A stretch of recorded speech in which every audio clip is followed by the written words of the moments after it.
Y'all know what's going on. It's time for another episode of Doing Time with Joe. I'm your host, Joe Baker, and welcome to the show, y'all. Look here. G-Mac is speaking regardless of what has happened to him. He's been beat, bruised, and everything. But he's still holding it down. So now, he's at the juvenile facility, and the two young dudes that had been sent out to do something to her, they're there. And he's looking at them, and he's seeing himself.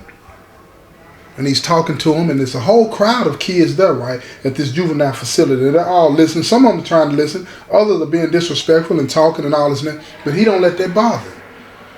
He just jumps right in. He said, look, I hear what y'all saying over there. And what they're saying about me is absolutely true. I was a gangster disciple. I did walk away from the lifestyle.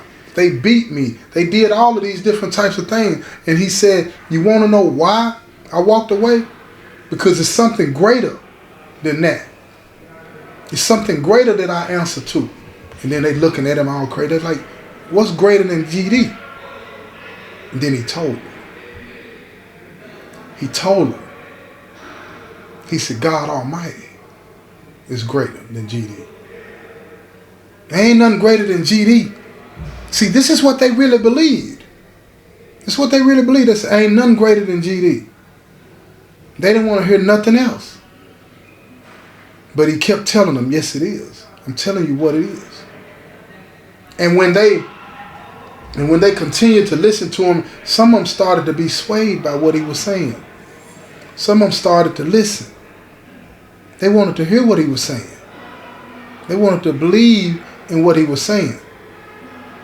But see, those two young individuals that were sitting in that audience, they didn't want to hear what he was talking about.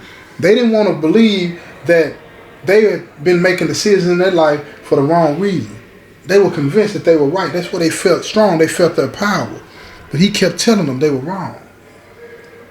So he said, I'm going to show y'all something. I'm going to show you what you get from this lifestyle. So he pulled off his shirt the same way he done to the young cats. He pulled off his shirt and he showed everybody his back, and everybody in the audience, they were like, oh my God, what is going on? What's all this and that? Blah, blah, blah, blah, right? Because they heard of the beating, but they hadn't seen it. He wanted to show them what it looked like. Back all bruised and beat like a Hebrew slave, y'all. He let them see that. And see, they was tripping. Some of them called him, said, like, yeah, that's what you get when you abandon the struggle. Some of them said that. Yeah, some of them said that. Some of them were frightened by what they saw. I'm talking about shook by what they saw. Some of them, on the other hand, you know what I'm saying, was like, man, GD didn't do that. They didn't do that. And he kept saying, yes, they did. They indeed did do that. They indeed did do that. But see, when he put his shirt back on, he went over to the crowd. The circle got all around him. And he's talking and he's getting eye contact and he's telling them all the things that he went through. And then he said, let me tell you about this dream I had. And he tells them about the dream when he was in hell and he saw the young gangster that had been led to put in some work and all this and that, right? He was in hell. He was in hell. And he cried every day because he was being tortured every day. No help coming. Mom and daddy wasn't coming. So they looking at him. They don't understand what's going on. Coolio told everybody. Coolio said that it's a gangster's paradise. And I'm here to tell you it is. It's hell. It's called hell. And I know some of y'all don't want to hear that. I know it. I know some of y'all don't want to hear that. But it's true. If you believe for one solitary second that you don't have to pay for what you've done, you're not getting it. You're just not getting it. We all have to answer for what we've done. And in doing that, sometimes that might cost you everything. See, it's not where you spend your days and night on this planet. It's where you spend your eternity at. It's gonna matter. But you don't see that. We can't see that. And G-Mac, he was able to see that. By the grace of God, he was able to see that, and he knew how serious things was, and he wanted everybody to understand that it's way bigger than this. It's way bigger than all of these things. It's way bigger than being on TV. It's way bigger than being a celebrity. It's way bigger than all the money in the world. It's way bigger than that. But he also wanted people to understand that he knew what it felt like to not have love in your life. To not have nobody care about you. He knew what that felt like. And he wanted everybody that was listening to him to know that he understood. That he cared about them. That he wanted more for them. But see, these young dudes, one of them, he was still being bullheaded. And that's who he wanted to reach. The other ones he had reached. But he wanted to reach dude. And he kept talking to him, but nothing was getting through. And he told him, he said, look, he went over to both of them, he said, listen to me. I hear you getting out soon.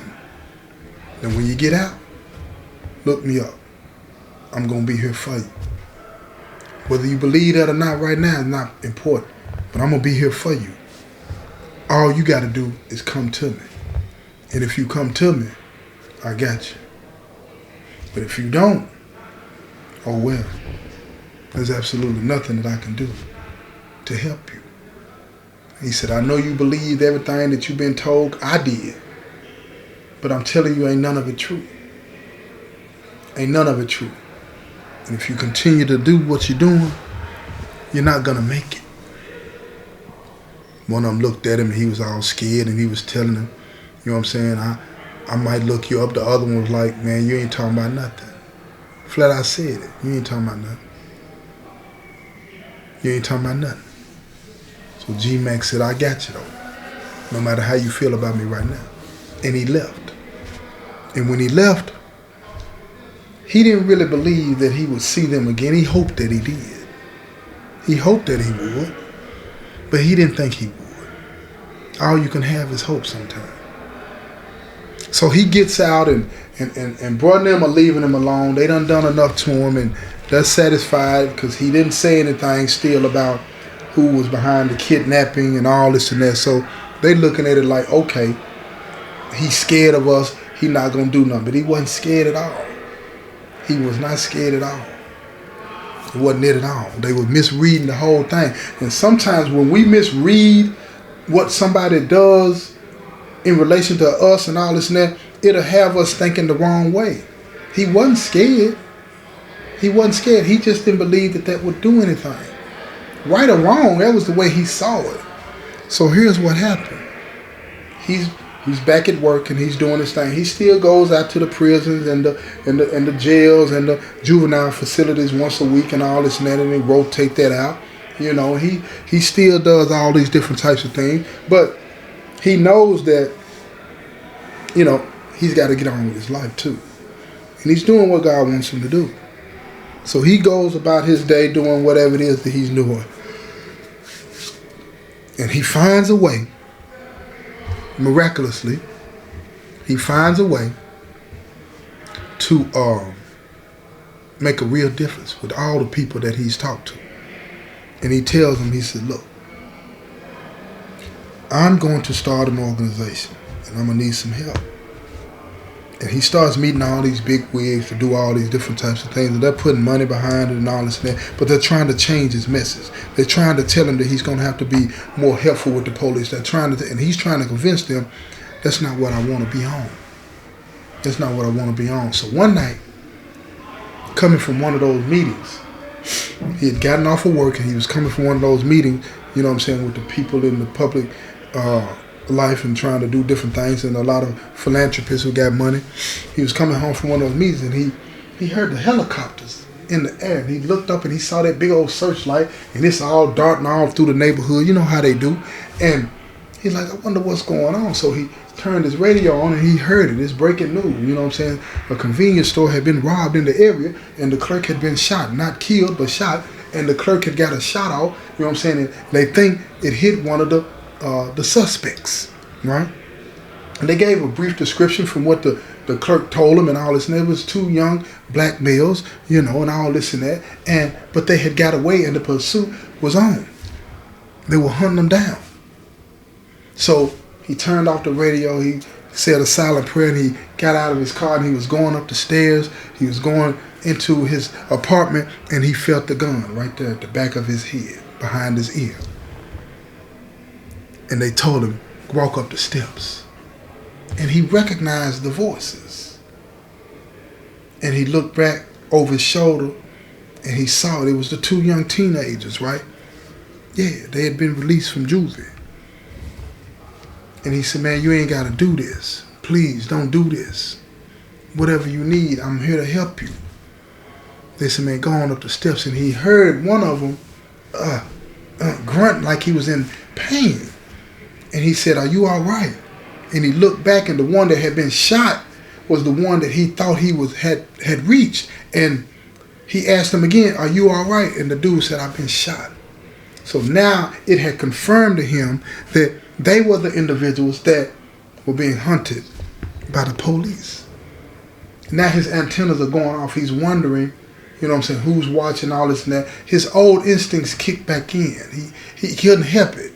You understand? Because you change the way you think don't mean that your instincts go. Now, his instincts were sharper than ever. So now, he's trying to figure out something.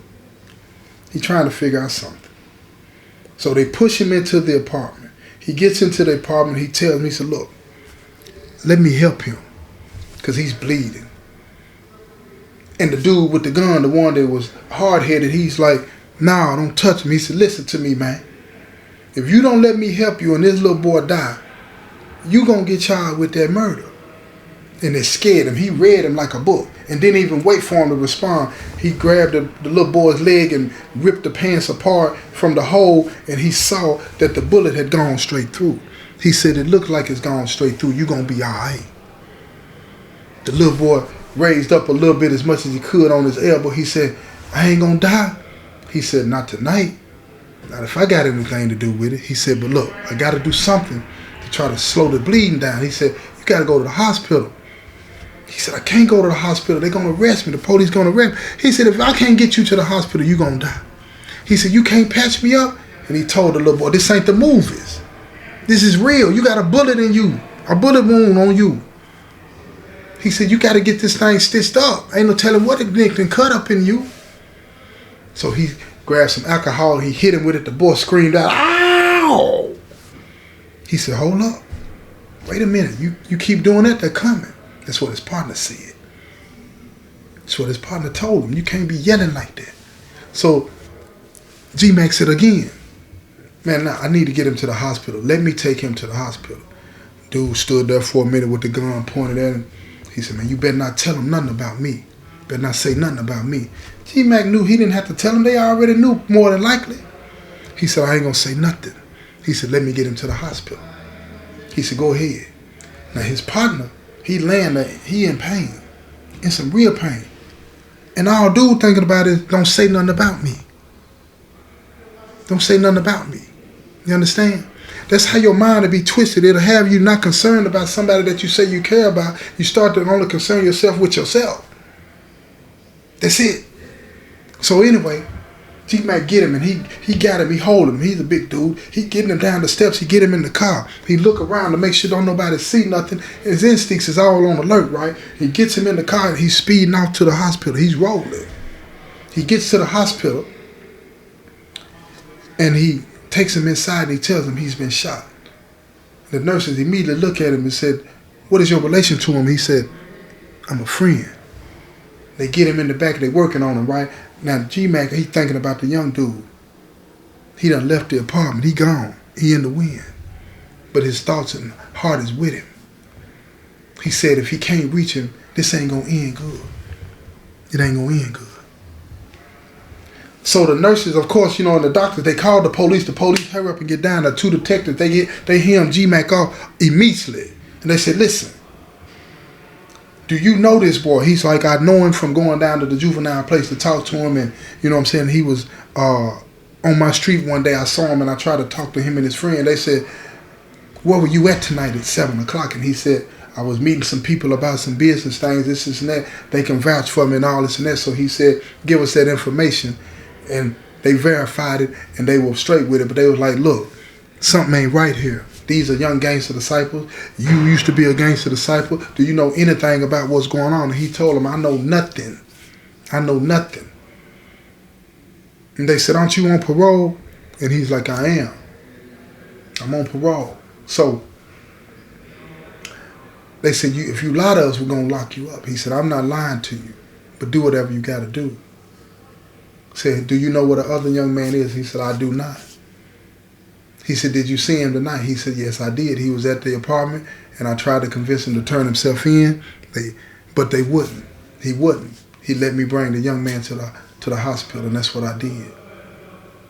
So the detectives, you know what I'm saying, they stuck around for a while, and G-Mac, he's all caught up, and he decided to go into the chapel at the church, and he prayed, and he prayed, and he prayed, and he broke down in there. He's crying because he wants this young man that left the apartment, he wants this young man to be safe tonight and to get it right. He don't want nothing to happen to him. Not because he's worried about him going to prison. See, y'all, you're not getting it. He said he don't want him to die in sin.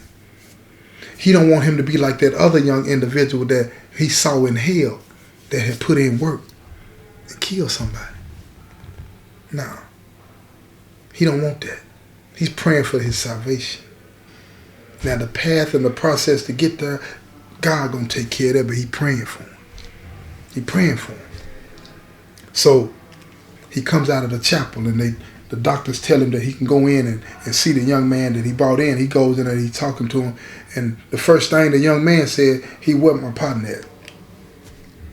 G-Mac looked at him, and the detectives are standing right there. He said, I don't know. I don't know. See, he was concerned about his partner when his partner wasn't concerned about him because he's worried about him. He said, man, you got to find him. Don't let nothing happen to him. He's scared. And that was the first real thing G-Mac heard out of that boy's mouth since he met him. He knew that his partner was scared, running scared, with a gun. So he wanted to do something to help him. He wanted to do something to save him. Not from prison, but from hell. Come on, man. Y'all know what I'm talking about. Quit acting like you don't. Quit acting like you don't. This is real. This is real. So, here we go. They placed the young man under arrest that's in the hospital, right? They put handcuffs on him in the bed. In the bed. And tell him he's being charged with attempted robbery and attempted murder of the clerk.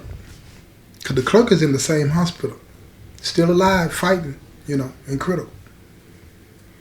And then they leave, and G-Mac leaves. And he can't sleep. He's at his apartment, he can't sleep. He's cleaning up the blood in the apartment and all this and that, and he can't sleep. He don't know what to do. He's in the bed, he gets up, he goes to the restroom, he goes to the kitchen, he's moving around and now he's doing all these different types of things. And then he heard something. He heard something like somebody was in his apartment. And he was like, surely not. It can't be. But he was hoping that it was the young dude. So he turns on the lights and he's walking through the apartment, cautiously looking around, and he said, man, listen, if you in here,